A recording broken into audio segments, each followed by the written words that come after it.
Good evening, everyone, and welcome to Behind the Curtain, episode 10.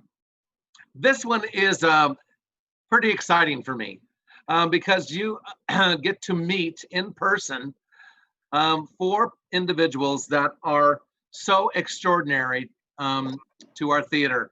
And oftentimes you don't get to see them, but I'll tell you, you appreciate their work. I can tell you that. They're amazing. This is called, I call them the fearsome foursome. and I've had the pleasure of working with them for a number of years now. What am I talking about? I am talking about our stage management team. And you're going to learn everything you want to know about what a stage manager does, because I'm telling you, without them, you don't get to see a show at Phoenix Theater Company or any place else in the country or the world. I'm going to start off with the head of the fearsome foursome, our production stage manager, Sam Monson. And Sam, can you let us know how long you've been a stage manager and how long have you been at Phoenix Theater Company? Technically, I think getting ready to roll into my 8th season at Phoenix Theater Company. And I have been lucky enough that I've been stage managing since I graduated from college, since the summer before I graduated. So I don't know what that math is since 2000. Since 2000? Ah, oh my God, that makes me old. Oh my God. Surprise, surprise, you've been stage managing 20 years. Oh my God. Yes, but I've been with Phoenix Theater for going on 8. Same with the rest of, yeah. And that's wonderful, wonderful, wonderful. Now I'd like to introduce you to Michelle Elias. And Michelle started off, if I'm not mistaken, as an intern for the Phoenix Theater Company. Sure and did. has now become risen to stage manager extraordinaire at the theater. And Michelle, can you tell us, please, how long you've been stage managing and how long you have been at Phoenix Theater Company? Sure. I've been stage managing for almost 10 years, just out of college, like Sam. I have been a full-time staff member for 8 or going on 8. Sam and I both started at the same time. But I do have that extra year from being an apprentice before. Technically, we were interns. It was before we were apprentices now. So yeah, I did that in 2011 to 2012 season. Wow. What was your first show? Boeing. Okay, great. And now, ladies and gentlemen, I'd love for you to meet Katherine Lang. And Katherine, you were with Cirque du Soleil in some way, were you not? Yes, I was. Not as a stage manager. As a performer, right? Yeah. Wow. And so, Katherine, how long, what made you go into stage management from performing? How long have you been doing stage management and how long have you been with our theater? So I got into stage management in college. I went in as an actor and a performer. And so that was what my track was. And in college, I got introduced to stage management and I absolutely loved it, loved the organization aspect. And I was lucky to get a job shortly out of college in 2006. So I've been stage managing for about 14 years now. And I have also been with Phoenix Theater Company for 7 years, going on 8 years. Sam, Michelle, and I all started the same season. So, yeah. Wow. What was your first show? Was it Boeing? My first show was Rent. Rent. Okay, great. And Sam, I didn't ask you. What was your first show? Do you remember? First show I did, I took over Ruthless. Ruthless. Oh my God! The opening show of the Hormel Theater. Yep. Wow. Tiff started it so she could open it and open the first show in the theater, and then I took it over. Wow. And now, ladies and gentlemen, the last member of our fearsome foursome, Maylea Bauers. And Maylea, tell us about your background as far as our theater company is concerned, and how long you've been stage managing, and how long you've been with us. I went into college as a theater performing scholar, and I decided right after the first show, freshman year, that that's not really what I wanted to do, performing. And I started stage managing. So I kind of been stage managing for about 7 years, and I was an apprentice at the Phoenix Theater Company in the 2016-2017 season. And then I came back full time, and next year will be my third year full time stage managing. And what was your first show? Liberace. Oh my goodness gracious. Katherine and you, yes, and me. Okay, so we've been talking about stage managers. You've met our fearsome foursome. So Sam, would you please let us know just exactly what does a stage manager do? Sure, I'll give a quick lowdown. So the stage manager is essentially in charge of keeping track of the show. So in before we start rehearsal, we sit and we break down a script. We look at what the scenic designer has designed, what the props master thinks is in the show, what costume designer has designed, and we start building paperwork to track all of those things through the show. And then when we get to the rehearsal room, we keep track of all of the blocking. So anywhere that the director tells the company to go, anytime he has an actor move or she has choreography coming from the way, keep track of choreography, we keep track of blocking, we keep track of the scenic shifts, and we put it all in one great big book. And then we take that book down to the stage and we add the next layers of elements with lighting and sound and band and actual real life scenery and costumes. And we work with the design team, the director, the music director, the choreographer, and the designers to create a show for you all to come watch. We keep track of everything that everybody else has created, and then we hold it all together, and we try to make all the pieces come together for you to watch on stage. And so, I mean, this seems to be a superfluous question, but or an obvious question, but why are the stage managers so important to the process?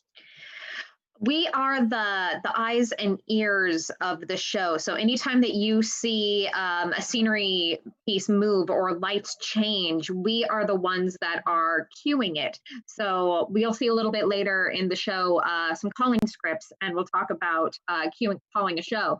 But it's our job to watch the show and make sure that everybody is safe and that artistic integrity and the intentions of the director are maintained. So we're making sure that storytelling stays true, all while making sure everybody is safe and going through the show in the order that it was created. I would like to add one thing there are so many things that the stage manager does. Sam is being very humble as to what she and the others do, but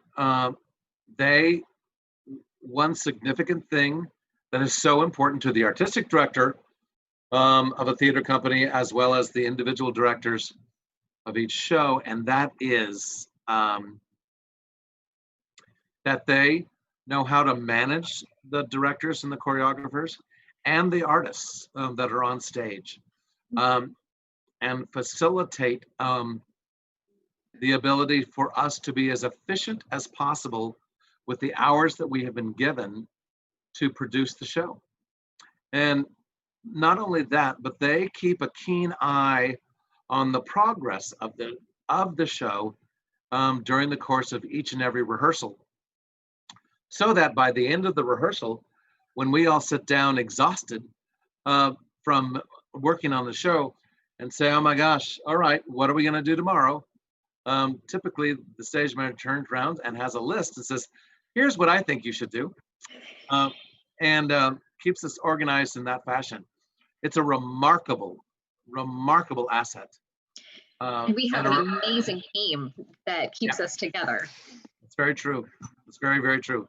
You all eat very well and you exercise very well, so your minds and bodies are in sync and very solidified. It's exciting. And makes the directors and the choreographers and the artists all look so good. So for each production, there's a team of stage managers. Why is that necessary? Now, Michelle, I think you'd be the perfect person because you've probably been in each and every one of these, at least at Phoenix Theater Company, you certainly have been. So can you mention what is the difference between the production stage manager, the stage manager, and the assistant stage manager? And if I could throw in the deck manager.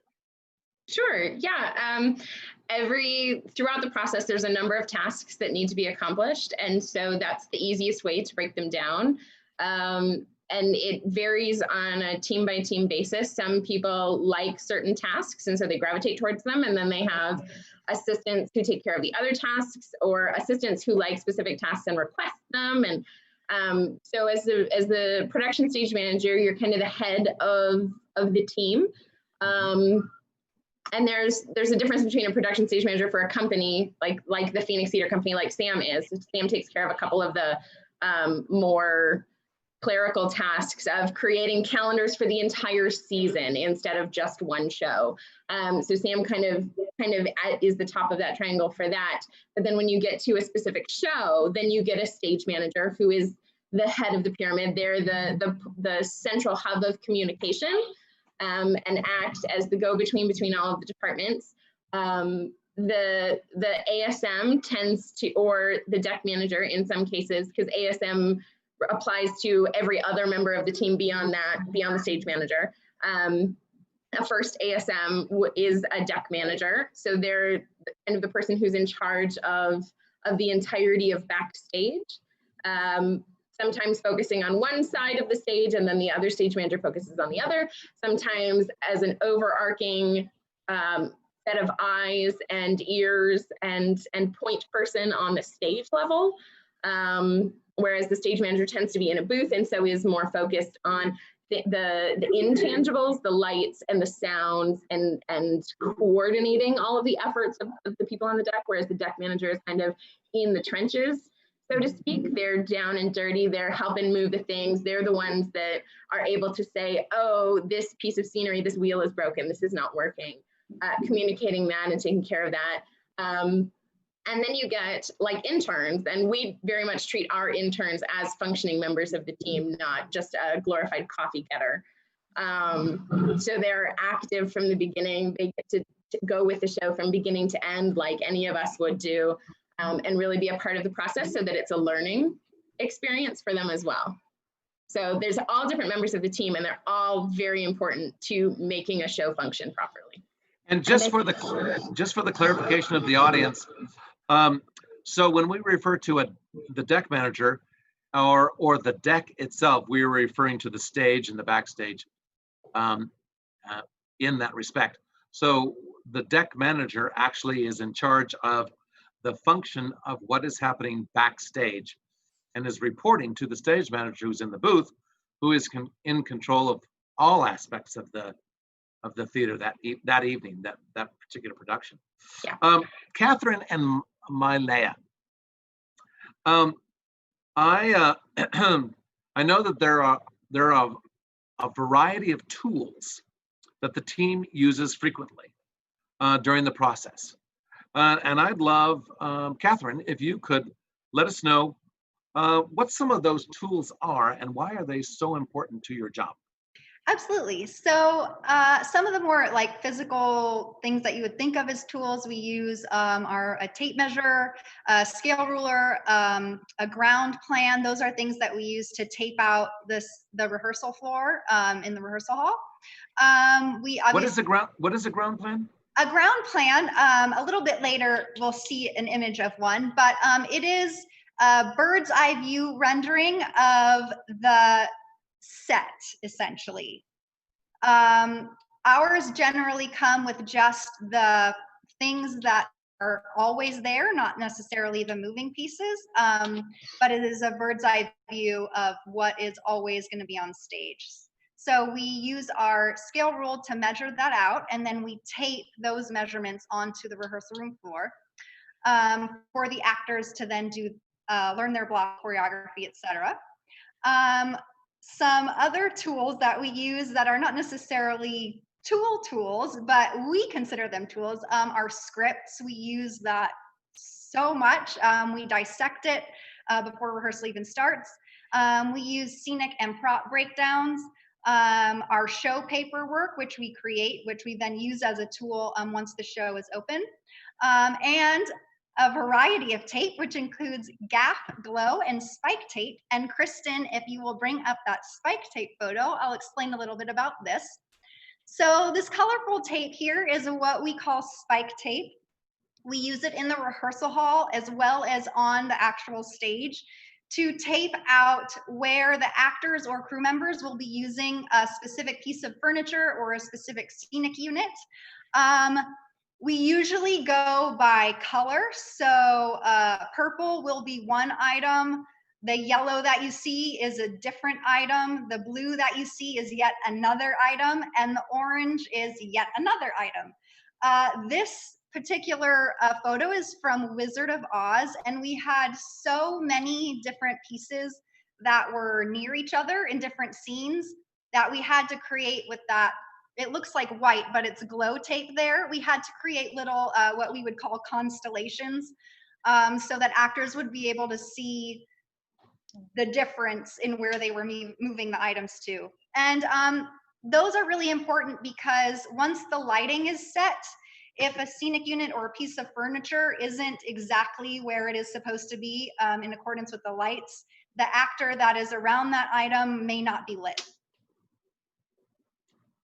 So you can see how important that is. Yeah, I know that sometimes the stage is so full of spike tape and glow tape that it looks like a runway at an airport, depending on the show. Wizard of Oz was an exceptional one in that regard because there were so many locales, so many little items that had to float in and land in a particular place. Yeah, and of course this tape tells you in this particular scene it has to go in pink.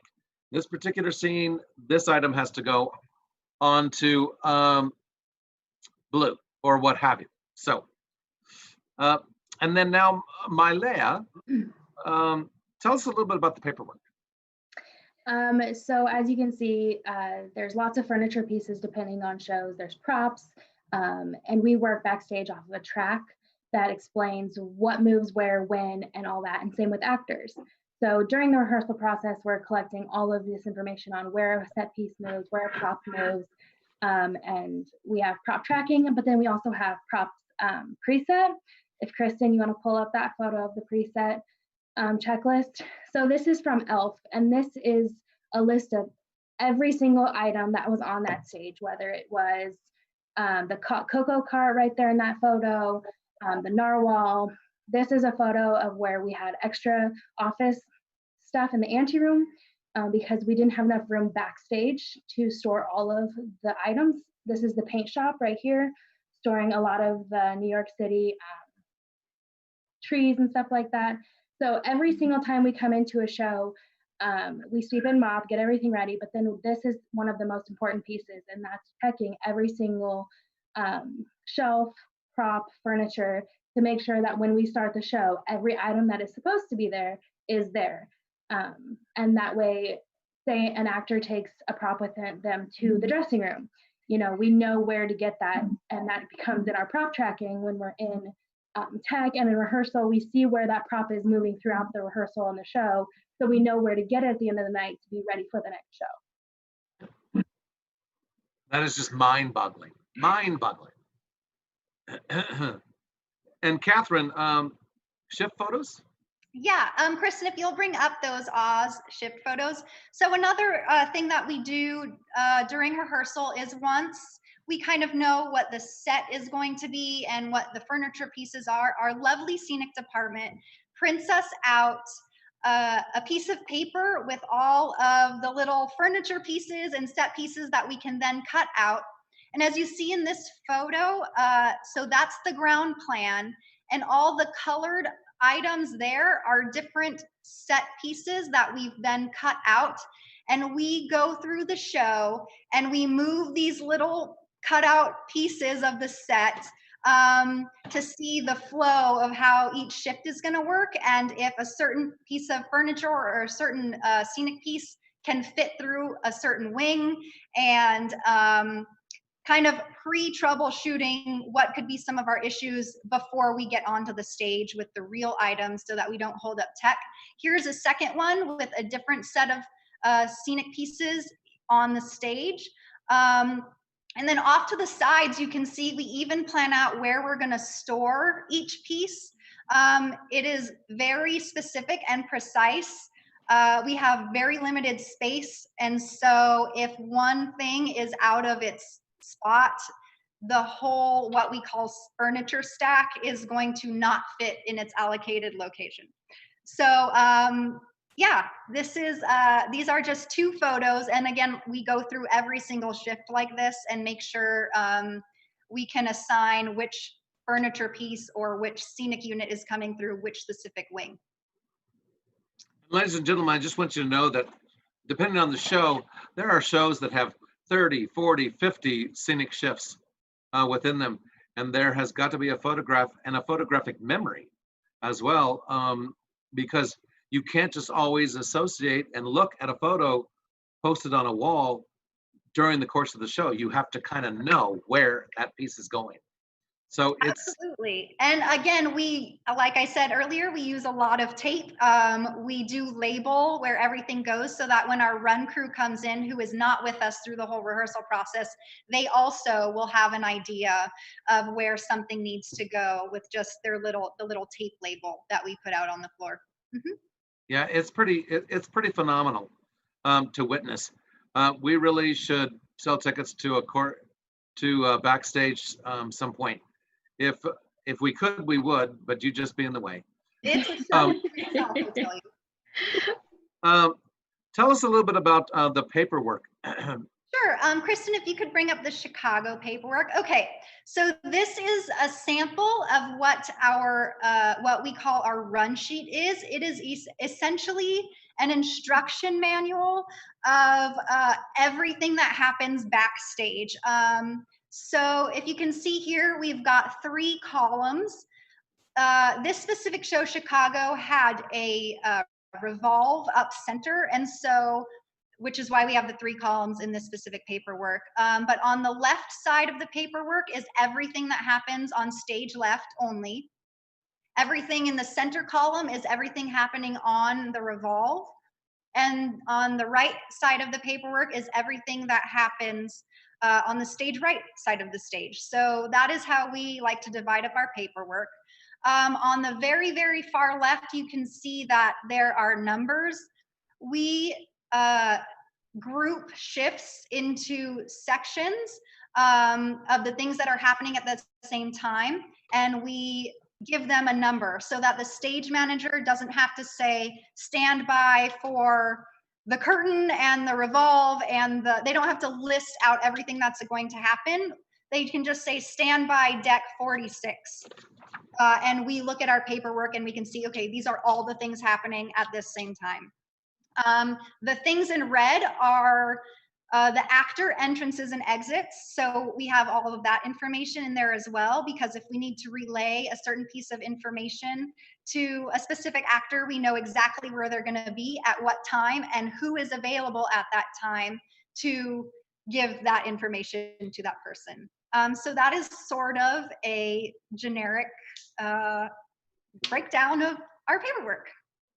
And we do this for every show. And ladies and gentlemen, you're beginning to get the insight into the level of detail that this fearsome foursome goes through with each and every production. And you can only imagine that the larger the show, or the more light cues, sound cues, scenic shifts, costume changes, that are prop handoffs that happen during the course of a show.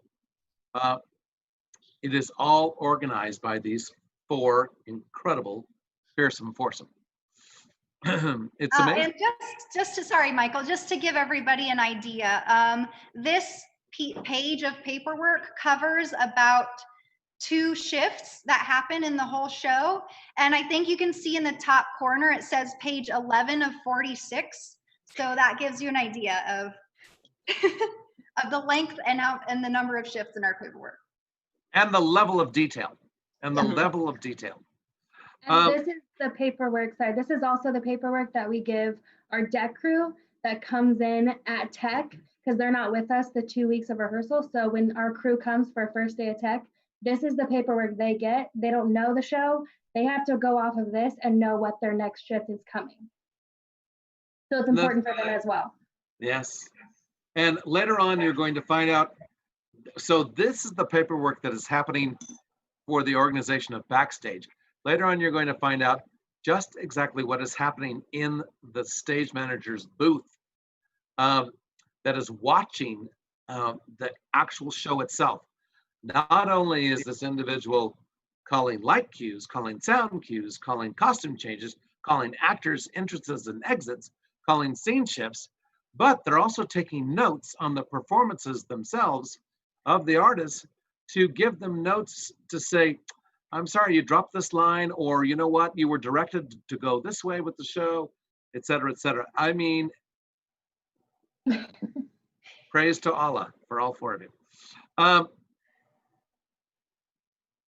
When you stage manage, this is a question for everybody, for all 4 of you.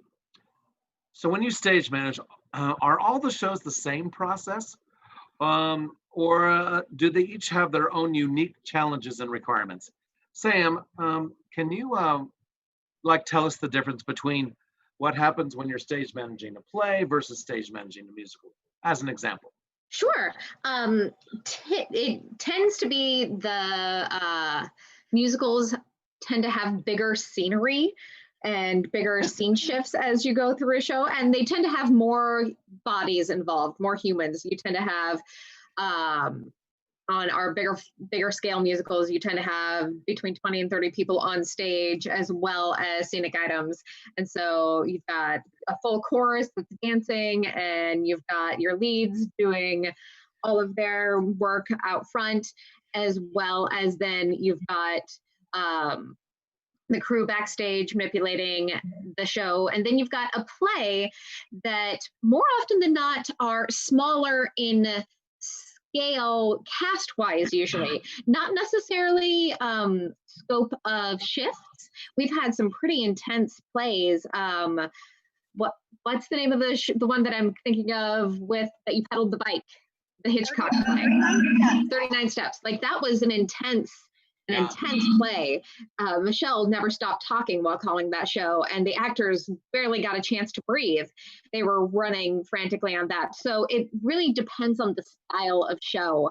But music versus musicals tend to obviously have music, but plays tend to have a lot of sound cues. So you create a soundscape with sound design and sound effects and music that's not necessarily being played by a live band. So that's one of the big differences. You've got 2 different styles of sound design, as well as the different kind of interactions that the play is having with an audience versus singing and dancing and telling a kind of story. So there's nothing really routine to your job. No, every show is different. Every single show is going to come at you in a different way, and they all have their own unique challenges, and you have to figure out what each of them are going to be as you go through the process and be ready for whatever throws at you. You can't just say, oh, it's a play, it's going to be easy, because no, not necessarily. Plays are no less easy than a musical. A review is no less easy than a full-scale musical. Oh. Sometimes a review has less of a set, but because there's less of a set, that means there can be more light cues and more other things and more costume changes to keep a show moving along. So one show isn't necessarily easier than another. They're all unique beasts to handle. So Michelle, can you tell us a little bit about, so you're up in that booth, and can you tell us a little bit about, because right next to you is the light board, and can you tell us a little bit about your experiences with light heavy shows, video heavy shows, just exactly what is going on during those times, and how are you organizing that? Sure. Like Sam was saying, some shows, just because it's a smaller cast or it's a play, doesn't necessarily mean that it's any less taxing on our skills.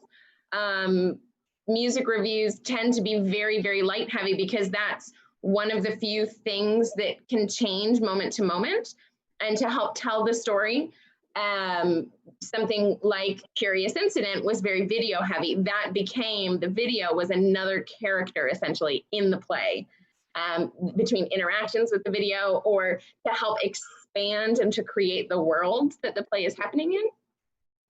So each of those elements then just takes on a different function and a different focus in the life of whatever the show is, which then also means that as a stage manager, the way that we call the cues, the way that we tell the light board operator to take the next light cue, or the video operator to take the next video cue, then becomes a dance between us as stage managers and the actors on stage. We call those cues to help facilitate the story that's being told. In a one-man show like a Buyer and Seller that we did a few seasons ago, there was one person on stage, but he interacted with the video cues that would show up behind him. It created a sense of space for him on stage. It moved the story forward, or there was a sound cue, that a car horn honking, that's going to tell the actor, oh, that, it's time for me to deliver my line to this car that's speeding off stage that you can't see, or, it's evoking something that's going to happen next. And so the way, when you call it, because everything is we call it here and there, and it's all delineated for us in our scripts that we create through our tech process. But the moment to moment interactions, it's when they make a decision to do this is when this happens. And so you're watching and you're reacting to what's happening on stage at the same time. So it's a lovely dance that we help facilitate every night for every audience. And of course, as you were saying, every show is different. Every show is unique, depending on how the artist is responding to the audience and how the audience is responding to them. That's what makes live theater so unique, because no two shows are exactly the same. And yet the stage manager is responsible for placing the cues exactly where they are supposed to happen, based off of a line or a look or a shift or an intention. Or an intention, or a sting of a music. It's amazing.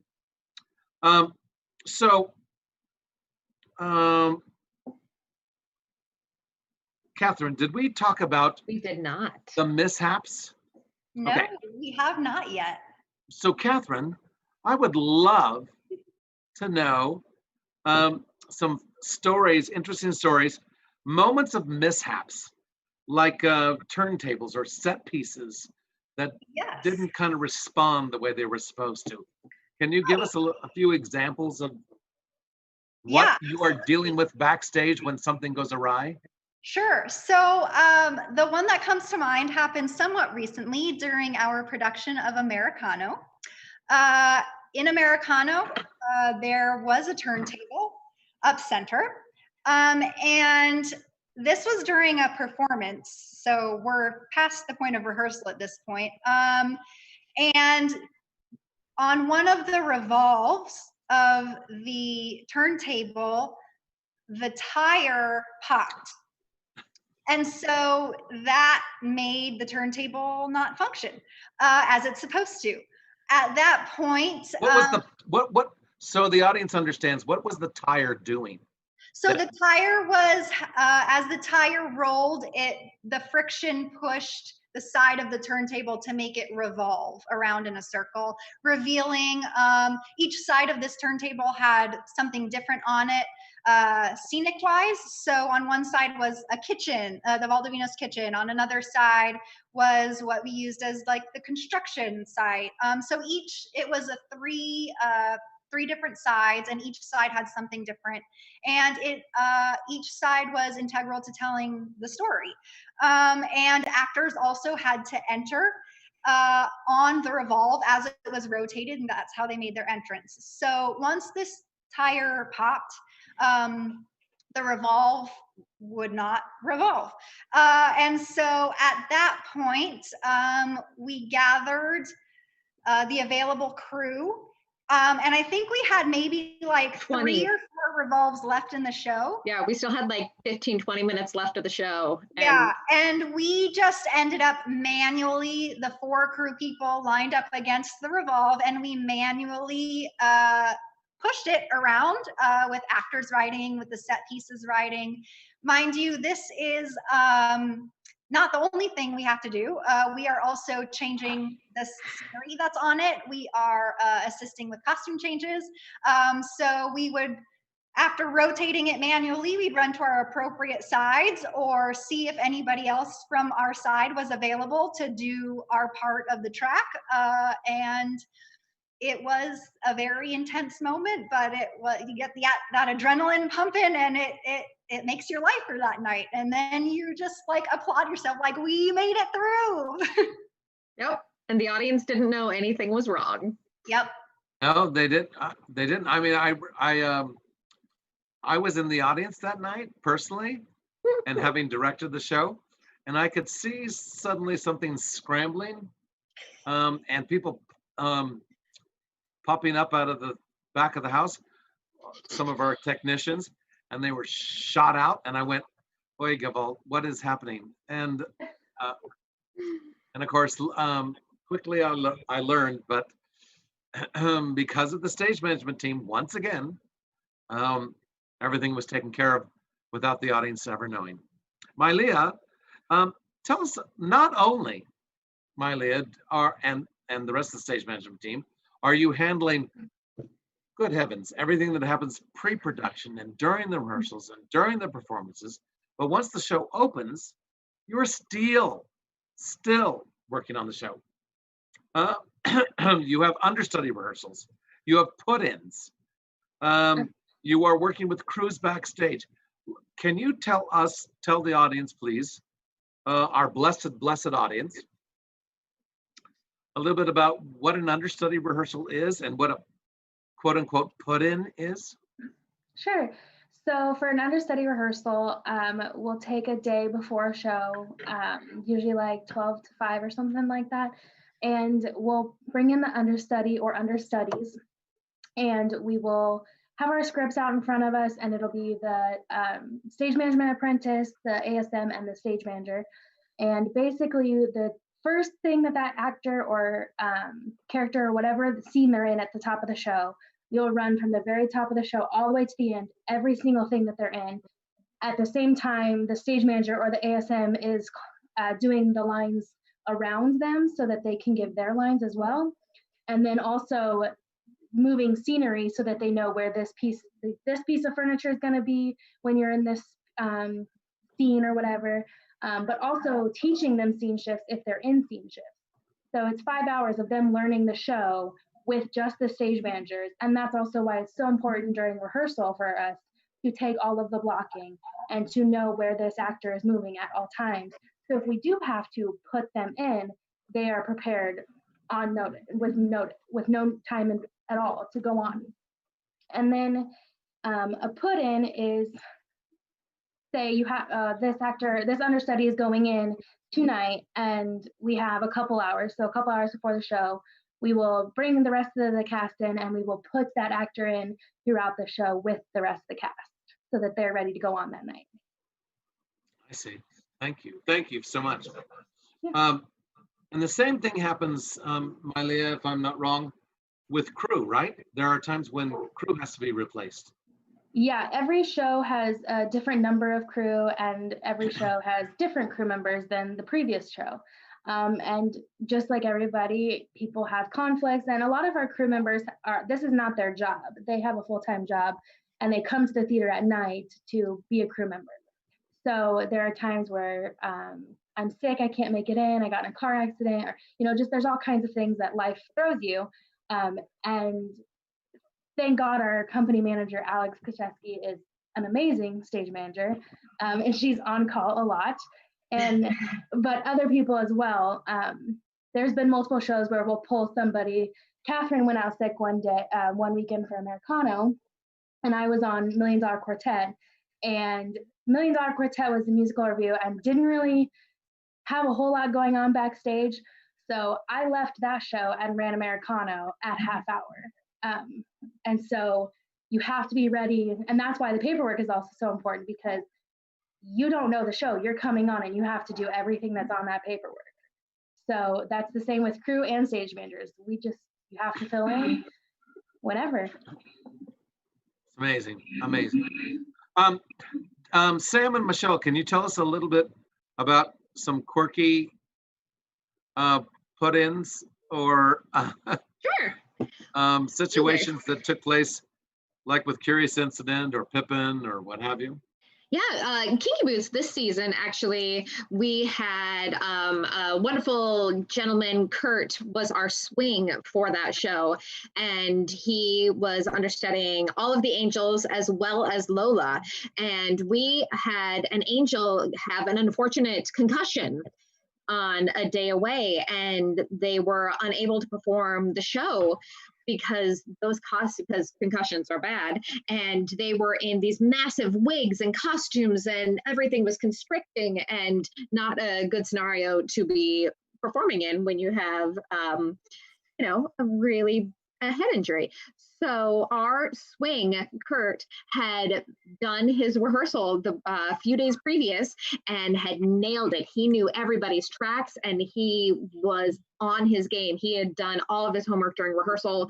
He had learned everybody's entrances and exits. And so we had to put Kurt into the show, and he went on in the other actor's track for almost a week, which was amazing. But then that meant we pulled somebody out of our chorus. So we had to rely on the paperwork that we had created. Again, more paperwork.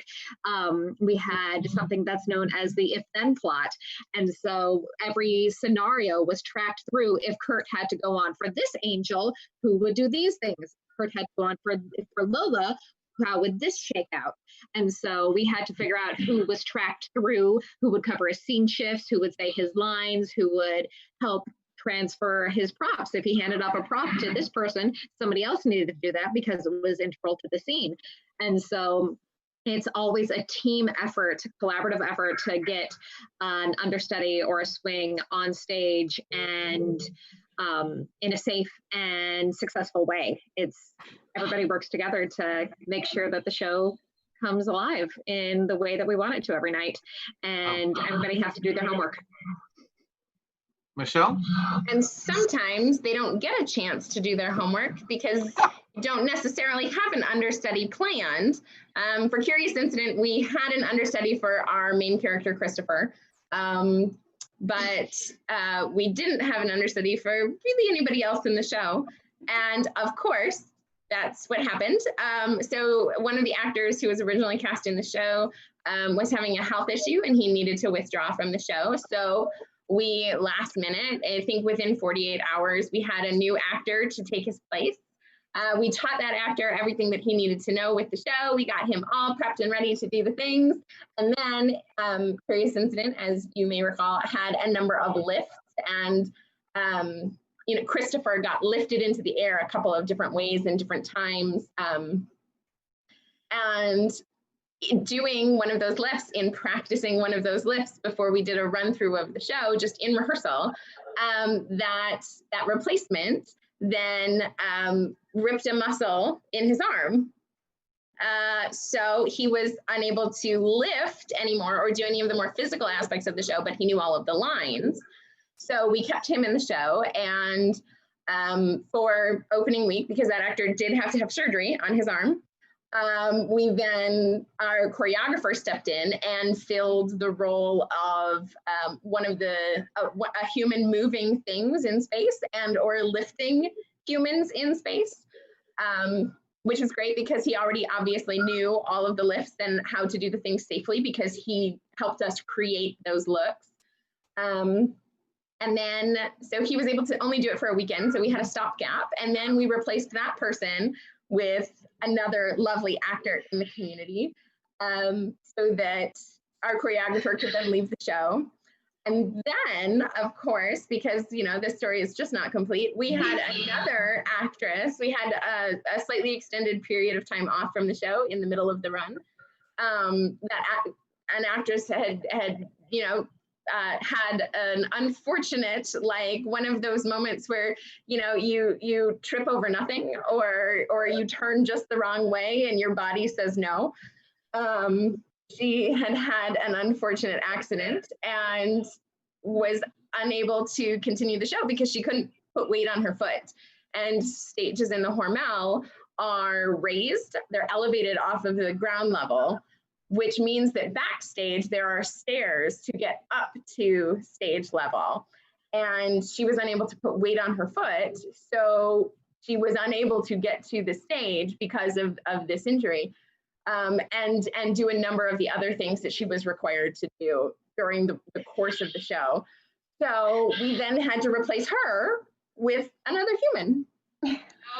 So yeah, you never know what's going to happen. You have to be ready to, on the fly, fix an issue or solve a problem, or know what each actor is supposed to be doing. That's where our blocking comes in handy, because we are able to then say, this is what this actress does. This is how she moves across the stage. This is where she picks up her props. This is, you know, this is her backstage choreography. This is when she does her quick changes. This person will meet you at that exit to hand you off a thing so that you can run around the side of the stage to re-enter from the other side. It's, you know, that's where all of that prep work on those documents that we were showing comes into play, because we need to have that information in case something happens in the middle of a show.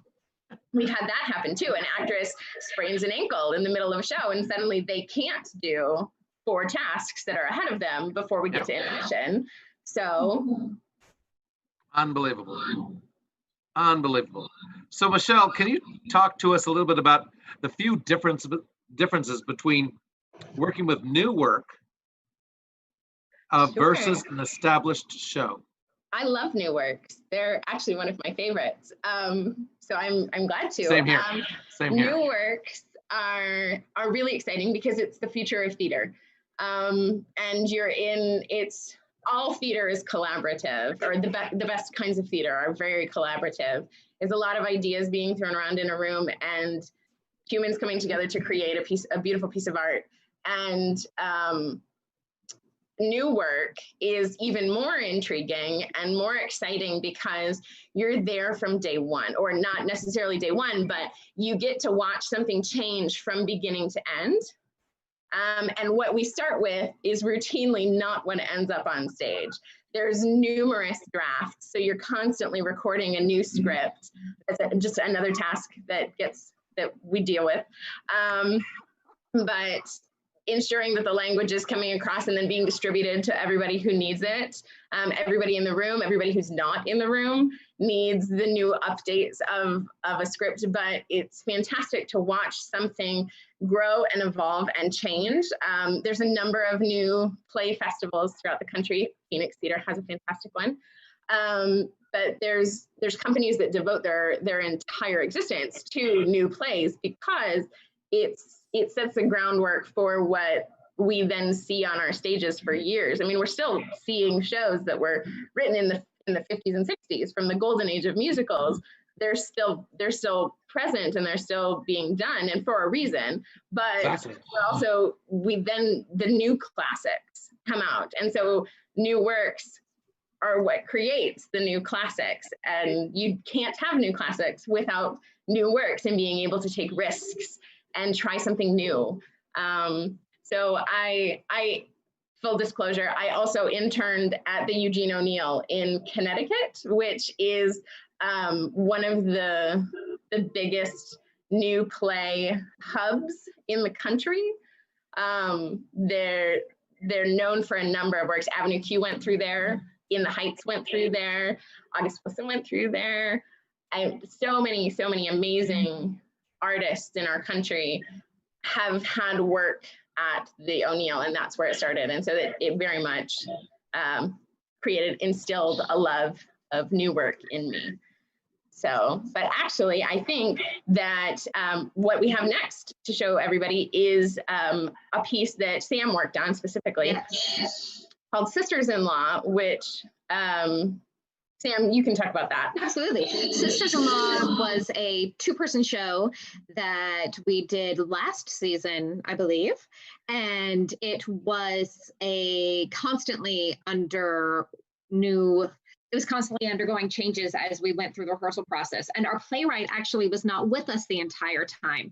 So he was in for a couple of days, and then he would go back to LA, where he's also a screenwriter, and then he would come back and when he could. And so a lot of our questions and line curiosities as we were going through the process were going back and forth via email or via text. Hey, we're going through this scene and we're doing this and we've discovered this. How would you feel about this? Or how would you help us address this issue? And then he would come back at us sometimes 5 minutes later, sometimes the next day with, here, let's do it this way. Try these new words. And sometimes it would be a line change here, a line change there. Other times it was like a full rewriting of the scene or like 2 to 3 scenes. And so it was a constantly evolving piece of work. And it was a lot of work for the two ladies because, as I said, it was a 2-woman show. And it was about the relationship between Ruth Bader Ginsburg and Sandra Day O'Connor. And so these were women that were having heady intellectual conversations. These were not easy lines to learn, and they were based in fact, and they were talking about actual court cases, and they were talking about these women's lives. So it was very important that they got the details right. And these ladies had been working on the script before they got to the theater in order to be off book, so they could get ready to work from day one, creating these very well-known characters. And every day we came at them with new line changes, and they handled it like champs, because the script that we started with was not the script that we got to at the very end. We were still making changes. I think we even made a couple of changes after opening. And so this scene that you're going to see here in a second was easily the 10th iteration of this scene, and there were still small changes that happened throughout the process. And what you're going to get to watch is what you got to see on stage after a 3-week process, getting it on its feet. I'm angry because we failed. Both of us.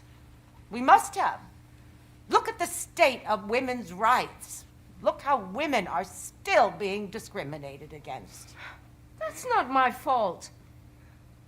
You never stood firm on anything, never fought to really expand rights, never pushed for real affirmative action, never risked anything. Now you bring up a case like Harris. Why? To what end? Harris is just another example of you not having the courage or convictions to do real justice. Then when we needed you most, you quit, surrendered, left the court. To take care of John when he got Alzheimer's. I always said I put family first, and I meant it too. So that was probably like you said, Sam, the 10th, 11th, 12th, 13th, 14th, 15th rewrite of that particular scene that affects everything that you do as well as what the artist does. And you have to be mindful of every word that is changed within the script to be able to be effective in giving line notes and etc. to an artist. During the course of the show, we always say that the stage manager is calling the show. Mm-hmm. So Sam, can you tell us what calling the show means? Absolutely. So like we mentioned a little bit earlier, the stage manager is the one who is helping coordinate anytime the scenery moves or the lights change or you hear a sound cue. And we're doing that by calling the show. So Kristen, if you could show us a page, I think it's the Americana script that you've got. Speaking of new works, pages that change as we're going through a process. I had pages post-it glue sticked over other pages because we made changes and line cuts and additions. And so we'd have to put the cues back in different orders. So another fun thing about new works. But if you look at the page, you will see numbers going down the side of the page. And those on this particular page are mostly lighting and sound spot cues. We've got a couple of video cues in here as well. And as you're going through, you'll see that in my shaky handwriting, there is a line connecting to a different word on the page. And every time you see the hash at the line, it's connecting to a different number. And that number corresponds with a cue, either in the light board, which is the computer that controls all of the light cues, or the video cues that are going to the projector screens, and the spot ops that are lighting the people from the front of the house. So every time you see a number there, I am actively saying that number out loud. So we're going through the show, actors are on stage singing, and I'm saying lights, that's really funny for me, lights 177, go, lights 178, go. You'll see behind some of the numbers, there's a 0 with a hash through it. That means it's a 0 count. So it's a very specific call that has to land right with the music. So I have to be aware of if a cue is traveling with somebody, or if it's landing musically, or if it's going on a specific line or a visual or music. It's all very specific as we're going through. And so I'm literally, the actors are on stage saying their lines, singing their music, and I am in the booth right along with them, having my own conversation with the crew and telling them when to execute things as we're going along. And for Americano, what I didn't stop talking for the first 45 minutes of the show or something like that. And so Katherine had to make sure that she was timing herself just right. She had information that she had to get to me. She knew exactly when she could communicate with me, when I had 3 seconds to hear something. She could tell me if something had gone wrong. And that's where I'm relying on my ASMs, my people on the deck, to be able to problem solve and make sure things keep going and dealing with things backstage, because I am, or as Michael has said, orchestrating everything that you are seeing from the front and making sure that the front of the show is exactly what it needs to be as well. And so I think you're going to actually get to see here 96,000 from In the Heights, which was a super fun number to call. And it starts out very low key. We're just, we're talking, the boys are having a chat. And so it's some simple lighting looks that we're looking at. And then as the number picks up, it starts building in intensity and the cues will start going heavier and heavier. So the first pages that you'll see from 96,000, there's 2 cues on a page, not that big of a deal, but as we get going, it'll be more like this. And so just watch along as you see the numbers on the page. You'll take a look at video, what's happening. You'll see them side by side. And anytime that you notice that the lights are changing or that actors are shifting a piece of scenery, that's me actively saying, go, and creating those looks for you to follow along and enjoy the show. So, Kristen. 96,000. Damn! 96,000. Dallas, holla! 96,000. That's a lot of sprinkling. 96,000. Yo, if I won the lotto tomorrow, well, I know I wouldn't bother going on no spending spree. I pick a business school and pay the entrance fee. And maybe if you're lucky, you'll stay friends with me. I'll be a businessman richer than Nina's daddy, Donald Trump, and I own the links, and he's my cat. My money's making money, I'm going from pole to moto. Keep the bling, I want the brass ring like Frodo. Oh no, there goes Mr. Braggadocio. Next thing you know, you're lying like Pinocchio. If you're scalable, stay out the rodeo. I got more hoes than a phone book in Tokyo. Ooh, you better stop rapping, you're not ready. It's gonna get hot and heavy and you already sweaty. Yo, I'm sorry, is that an answer? Shut up, go home and pull your damn pants up. That's for you, Mr. Frodo of the Shire. 96 G's ain't enough to retire. I'll have enough to knock your ass off this axis. You'll have a knapsack full of jack after taxes. 96,000. 96,000. No me digas. 96,000. I never win shit. 96,000. We'll go, and that's how we feel. Going real slow down the highway of life with no regrets. And no breaking your neck for respect or a paycheck. We'll go, take a break from the wheel and we'll go. The biggest block party, everybody here. A weekend where we can breathe, take it easy.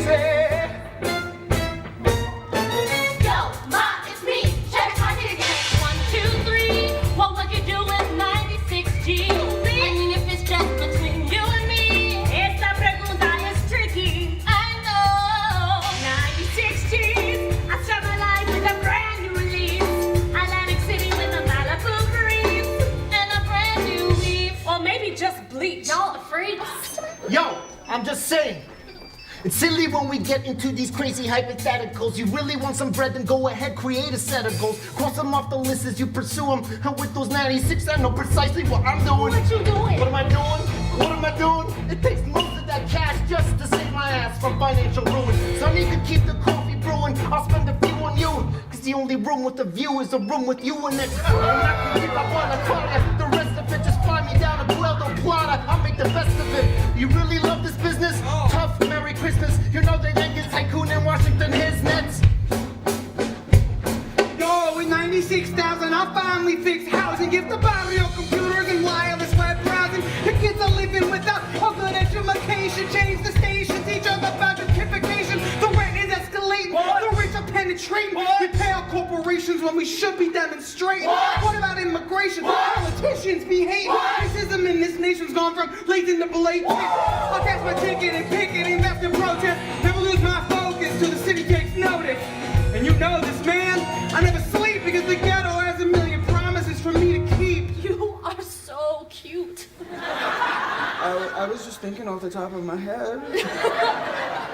96K, go.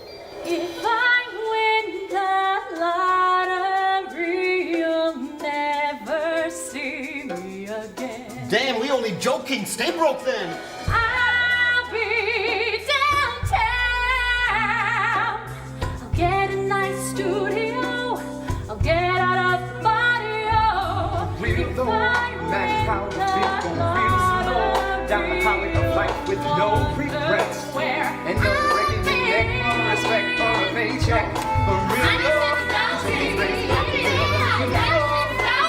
my heart, everybody is here. So I'm we're facing your real low. How I get the fast low. How they come back with no regrets. So I'm gonna break my neck for respect for my paycheck. For real low, we'll take a break and the real will grow. My heart, everybody is here. So I'm gonna break my neck for respect for my paycheck.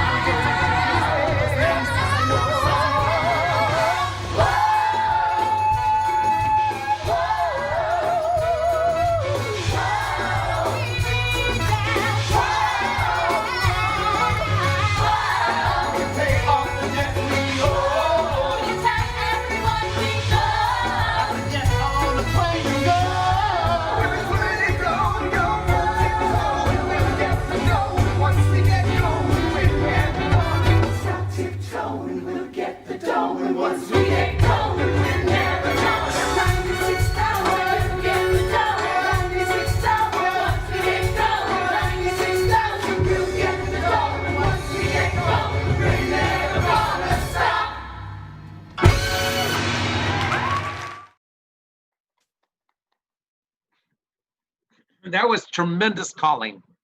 So you can see that each and every moment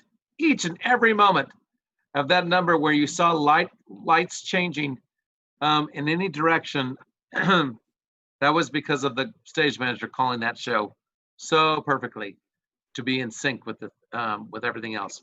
It's amazing, absolutely amazing. So Michelle, can you talk a little bit about the technical rehearsal and its purpose? Sure. Technical rehearsals are when we actually start putting everything together. We start bringing in all of the departments. It's when we work scene shifts. It's when we work costume changes. It's when we work video cues into sequence. It's when we sound cues and dealing with the mic levels and all of those kinds of things. It's when we start melding all of those things together, which is when stage management is creating our call scripts. We've done all of the prep that we can getting into our tech weekend. And then we take 3 days that are 12-hour days, and we work through the entirety of the show. And at the end of those 3 days, we do our first dress rehearsal. It's the first time that we get everything running together. It's the first time we get the band playing along. We've done a Zitz probe or a Vondel probe before this, which is our first singing rehearsal and the first time that the actors get to sing with a band.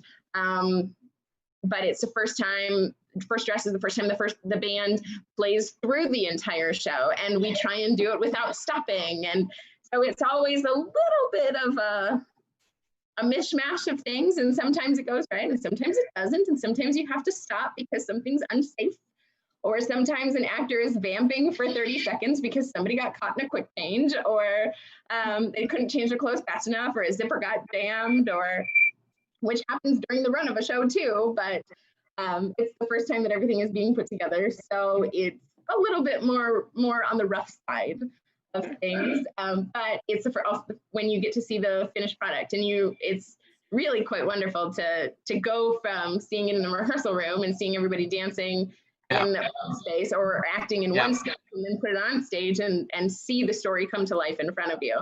The next clip that you're going to see is from Jersey Boys. Sam and I have different styles when we create our scripts. I also worked in opera before I started working mainly in musical theater. So I'm very comfortable calling music off of a score.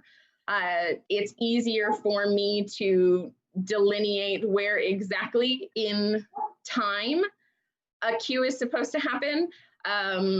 It means that for me, I can be as precise as I possibly can so that it happens regularly at the same time when it's supposed to. For me, you're going to see a couple of score pages next to the video from Jersey Boys, and you'll see colored dots. Green dots are for goes, red dots are for standbys, which is when I'm warning the deck that something is going to happen. So I think that I have a warning for a couple of deck shifts that are a unit move and a this. And so it's just a general term for what's happening in that deck shift, or if there's multiple deck shifts in one transition, it's how to break them up. So that you know deck 9 is this part of the shift, deck 10 is this part, deck 11 is this part. And there's also video cues, so that's what VQ stands for. I'm trying to think what else. Oh, and then you'll see little numbers next to when I have a deck standby, like a 1, 2, 7, and 9, and then a little up arrow. That's because next to us, one of the ways that we communicate scene shifts to crew members backstage or other stage managers or actors who are not on a headset and don't have a direct line of communication with us is a cue light. And that's just a little light that's backstage, and they're all different colors. And when the light turns on, that means that you're standing by and you're getting ready to do the things. And when the light goes off, that means that's your cue to go. So we have a number of those backstage that help us facilitate all of these shifts as safely as possible. And so I have corresponding switches in the booth next to us that we flip up or that we turn on. And then when it's time for that cue to go, we flick the switch down or we push a different button as well as calling everything else. So sound cues are done that way. Talking with the conductor is accomplished through a cue light. You flick the little cue light until they notice that it's happening, and then they pick up their little phone and they talk to you. We also have a system of cue lights in the Hormel that allows you to make the cue light flash. And so then the actor can walk up to it and push the button and the light stops flashing, so that I, as a stage manager, know that the human is there and ready to do the things, even if they don't have communication to me through the headset. So, Kristen, if you want to roll Jersey Boys.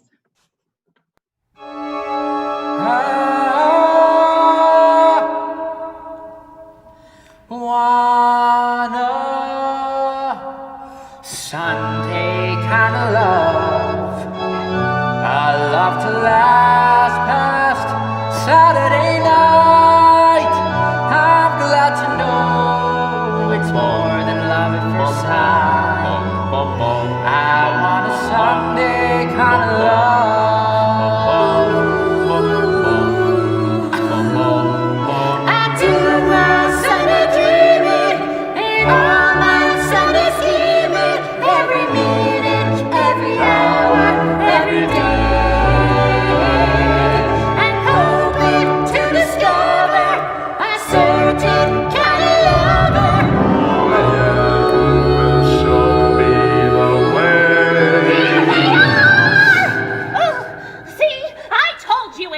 no vision. Hey, Nikki, Frankie. Hey, Stanley. What, you breaking into a church? You're on parole, for Christ's sake. Put him behind your back.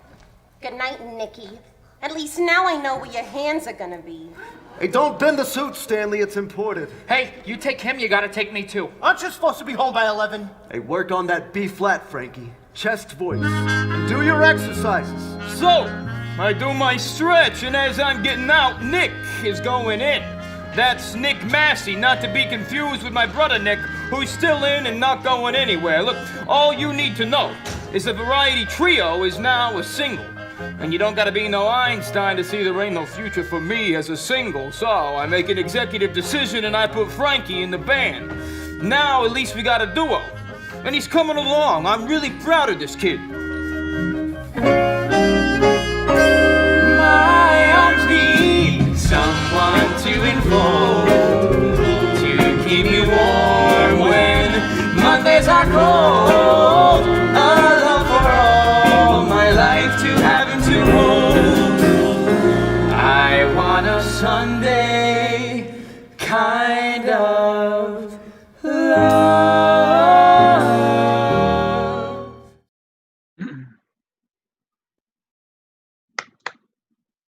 Wonderful, thank you.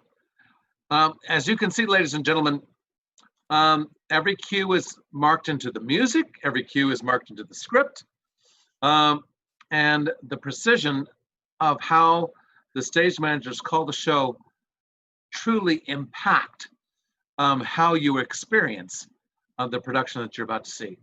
So my hat is off, my hands are clapping in response to these fearsome foursome.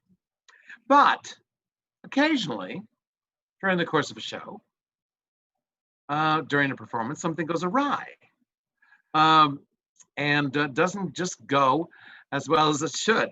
Sam, can you tell us one of those faux pas moments that happened during the course of a show? Sure. One that sticks out to me is we've referenced Wizard of Oz a lot tonight. That show was a gargantuan beast. In Wizard of Oz in particular, there's a lot of flying that happens. And we were trying to hook up, I believe it was the Miss Gulch fly across, the Miss Gulch double. And somehow she moved just right and we didn't actually get her pick line to attach to her correctly, and it came undone and we did not have a tight enough hold on it that the whole line flew up into the grid of the theater, and you cannot get that back without stopping the show for good 20 minutes and hauling out a genie and sending somebody up into the sky to pull down the line to get it back in. And so luckily there were two different flying lines in that show. So we still had some flying that was happening, but we did not have some important flights that were needed to happen, namely the Wicked Witch entrances and Glenda entering in her bubble. And this was opening night, wasn't it, Michael? I think, as he drinks heavily. No, it wasn't opening. It was not opening. It was not opening? No. It was either a preview or it was a couple nights later. Either way, it was a public performance. And yes.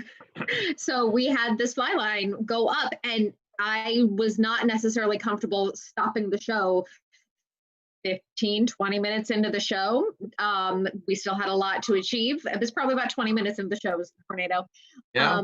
And so we were running around for the rest of the act trying to figure out what ways we could make a magical entrance for Glenda or the Wicked Witch in some fashion because then also the light cues didn't correspond correctly. So we were calling spot cues to pick her up in a different area because the lights that we had lit for one section were not going to actually catch her because she was not up in the air. She was entering in a pillow of fog, trying to be magical and twirling on in fog. So we were running foggers all over the place, writing new light cues on the fly to try to give the audience as magical of a performance as we could until we got the fly line reset at intermission.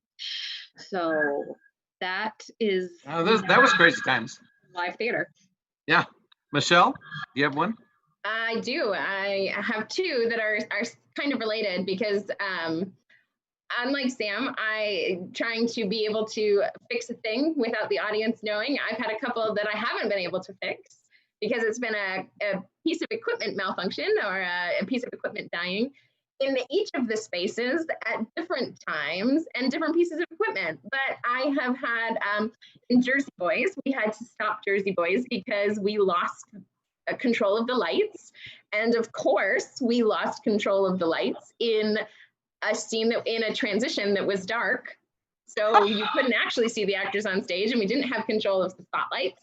So we had to stop the show and we had to empty the house because we had to run equipment to bypass and do a hard cable plug-in from one piece of lighting equipment to another so that we could continue on with the show. So about 30 minutes later, we were able to get the audience back in and we restarted the show, but we had almost made the decision to just run the rest of the show in work lights because we wanted to be able to still let the audience see the show. Everything else was working.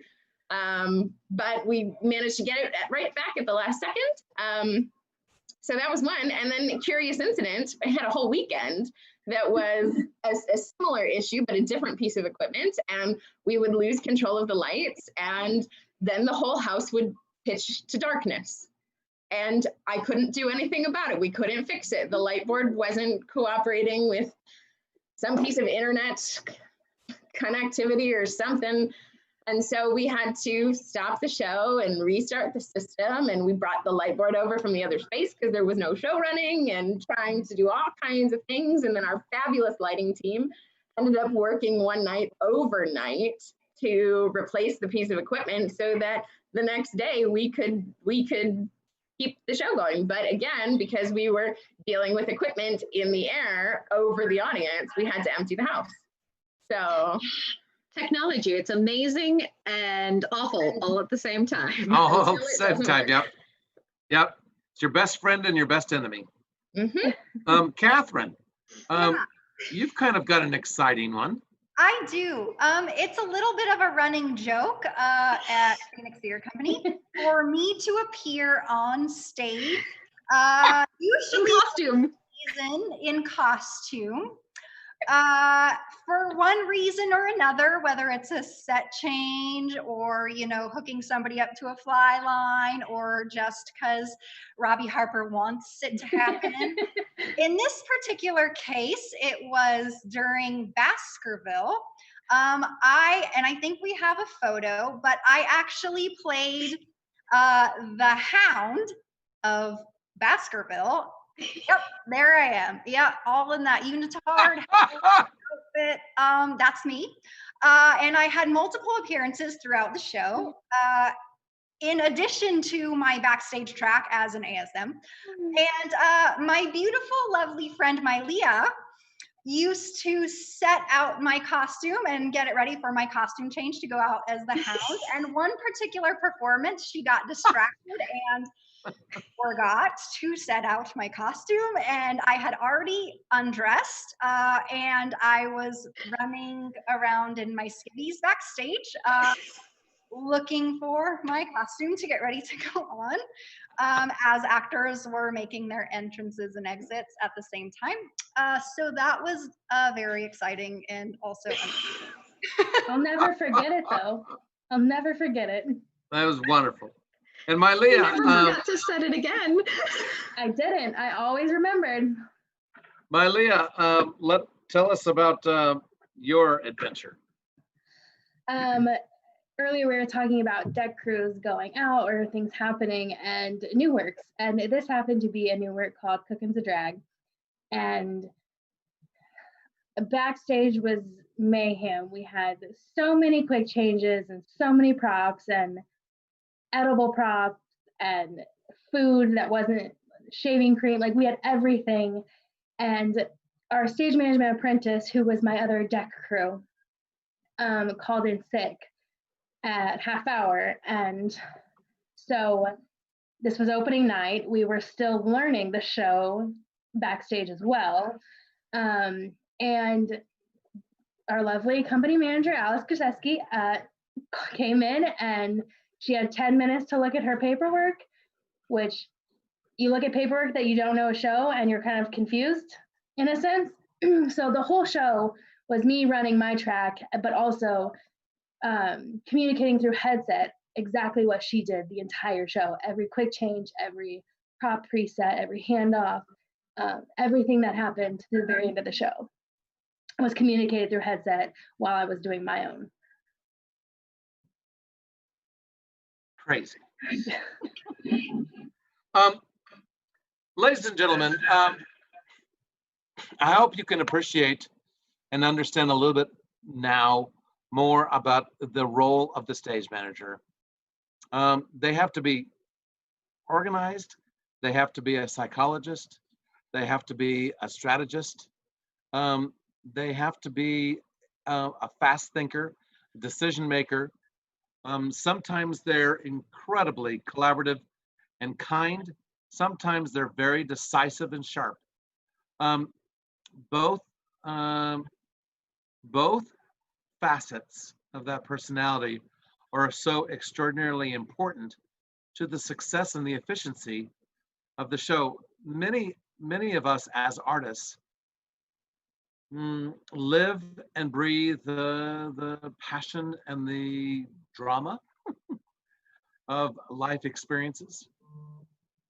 The stage manager is navigating those artists through their experiences so that they can be the best that they can be backstage, on stage, through the rehearsal process, through the design process.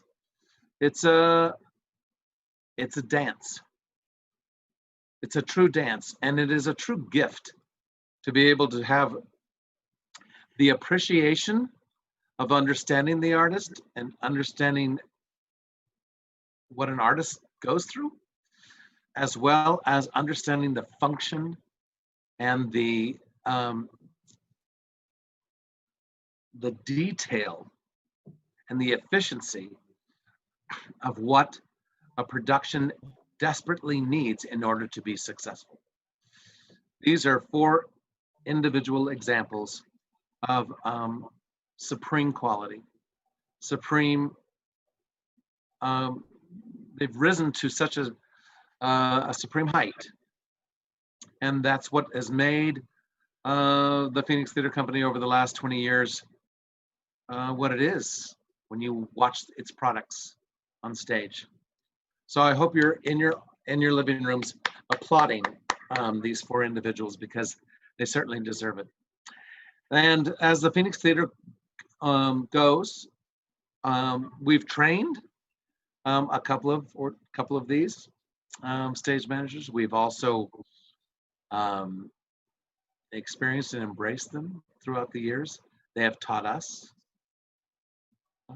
And as an artist and as an individual that is going through difficult times during this COVID experience, we ask that if you have an opportunity to give a donation to the Phoenix Theater Company, you will help keep these individuals employed, as well as many other employees employed. You will help to keep artists on our stage when we can come back to you. And we know that we will come back to you. And we know that we will come back to you with such fervence and passion and exhilarance. So I hope that you could take a moment, large or small, a donation size doesn't matter. It's the acknowledgement that what we are doing is important in some way to your life. So consider the donation. We would appreciate it and humbly be very grateful for this. So thank you. As we wrap up our evening, I'm actually going to jump forward, since we're a little, we're grappling with time here. And so some questions have come in. So I'm going to ask a couple of these questions. Katherine, I'm going to ask you, what show do you think has had the most, these are coming from our audience that are watching. What show do you think has had the most spike tapes Definitely Wizard of Oz. Definitely. And like I said, we had a whole chart for the actors because it was such a constellation of spike tape on that stage. It was, yeah, definitely Wizard of Oz, hands down. I need to say Scottsboro no. ran a close second, though, because right? Scottsboro boys beat out Wizard of Oz. We had to have. It took us 2 hours for 5 people to spike that set. Oh my goodness gracious, you're kidding. Yeah. Yes. Wow. We didn't All have right. the glow System, too. constellations. Yeah, we had Sam's only job that day was to rip spike cutting. tape. Yeah. We didn't have the constellations that Oz had, but we had more spike tape. Wow. Yeah. I stand corrected. Massive, So, both of them. ladies, tell me your most magical moment on stage. Ooh. I don't know if I can pinpoint like a most magical moment, but frequently it happens about once every show. I have this, I don't know, like a light bulb turning on in my brain, and I just stop and like in the middle of a show, I'm like, this is my freaking job. Like, this is my job. And like people are whizzing past me and changing, and there's things happening everywhere, and it's chaos, controlled chaos. But like you just have, I don't know, it's incredible. And it's just this feeling of like, I cannot believe that this is what I do. So that's it for me. For me, I don't know if it was necessarily the show, but just the idea. When I came on full time, I took over for Katherine on Avenue Q, and that being my first ASM gig as a full-time stage manager, that was the moment that I knew that's what I wanted to do, and I was proud of the fact that I had made it that far and made it to what I wanted to do. So that moment will always stick with me no matter whatever show I do. I would say not necessarily most magical, but proudest moment is the team that we've created at the Phoenix Theater Company with our stage management team. We are there to support each other. It's a collaborative effort. We are there to lift each other up. We are unique in that we have 2 to 3 spaces going at any given time, and we are all working long hours between all the spaces, and we are there to help support each other. We check in with each other. We are there for everybody's load in. We help make sure that everybody has what they need. And I think that is magical and unique to Phoenix Theater, the type of teamwork system that we have set up. And I am very proud and lucky to work here and work with this incredible team of ladies. And then when on top of that, on top of all of those other things that all of these lovely humans have already said, then you, for me, being able to work on shows that make a difference to humans and that make you stop and think about the world and maybe see the world from somebody else's point of view. That's such a big part of our job is to create art that makes you stop and think. Working on Scottsboro Boys was life-changing. For me, 100% life-changing. There's a really, really powerful moment at the end that is reclaiming, and then being able to have a talk back every night on that show about issues that are still plaguing our country today. Being able to help present that work and bring that work to the Phoenix area was so beyond life-changing. And to have the support of the company and to be able to bring that to the world. Last question. Does the audience ever affect the way you call a show? Do you make adjustments according to the reactions of an audience? Sam? Oh, absolutely. I think the way an audience responds or does not respond definitely helps dictate the way a show goes. And you can't bank on an audience responding the same way every night. So just the way the actors are in relationship with an audience every night. So are you, because you're in relationship with those actors, and show is a living, breathing thing. And it really all depends on how that audience is responding that night. So absolutely. It's we're all creating together, and the audience is its own character for sure. Mm-hmm. Would you all agree with that? Very much so. Yeah. Ladies, thank you so very much for being our guests this evening on Behind the Curtain. Truly, ladies and gentlemen, what is going on behind that curtain has everything to do with these four ladies that you're watching, at least on our stage anyway. They have their the eyes and ears of everybody, everything that's going on out front, everything that's going on backstage, and everything that's going on stage. So it's a remarkable gift that we are honored and full of gratitude to have with us. And ladies and gentlemen, I know that I could probably safely say that all four of these fearsome foursome do it because of you, because of the audience that comes to see and appreciate this art.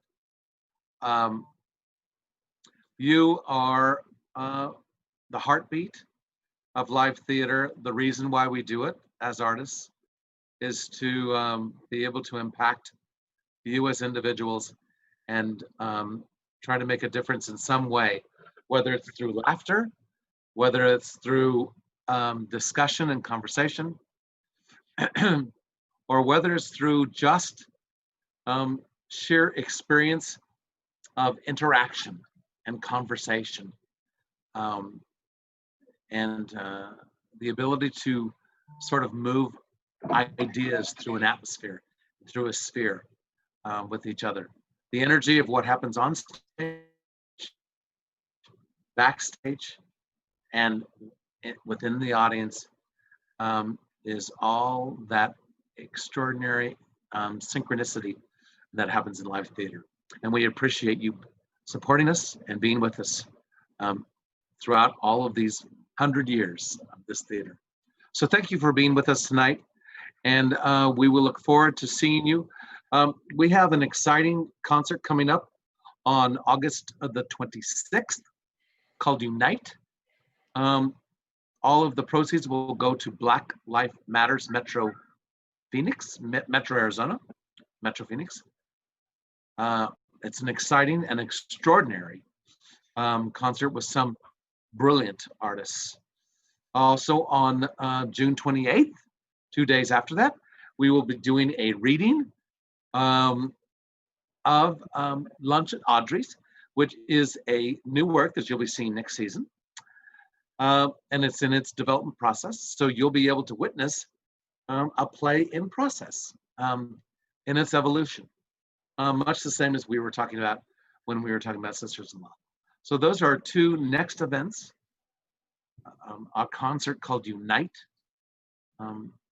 in tribute to Black Lives Matter, and Lunch at Audrey and its new development first reading.